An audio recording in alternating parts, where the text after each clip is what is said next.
भावाकडे जाताना असं काय घडेल वाटत नव्हतं. सगळं काय सांगतो ब्लॉग शेवटपर्यंत नक्की बघा. नमस्कार मित्रांनो, मी तुमचे लाडका आकाश चव्हाण. स्वागत आहे माझ्या मिनी ब्लॉगमध्ये.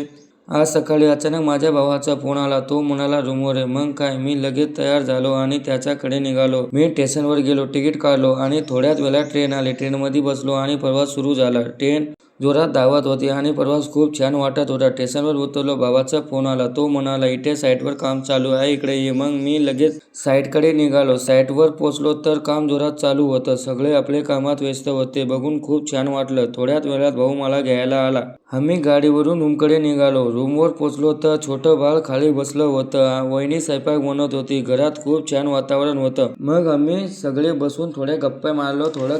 नंतर वहिनीने जेवण बोलवलं आणि आम्ही सगळे मिळून जेवलो. आजचा दिवस साधा होता पण खूप आनंद घेऊन गेला. आयुष्यात असे छोटे छोटे क्षणच खरे आनंद देतात. तर मित्रांनो, ब्लॉग कसा वाटला कमेंटमध्ये नक्की सांगा आणि असा ब्लॉग पाहण्यासाठी फॉलो करायला विसरू नका. भेटूया नेक्स्ट ब्लॉगमध्ये.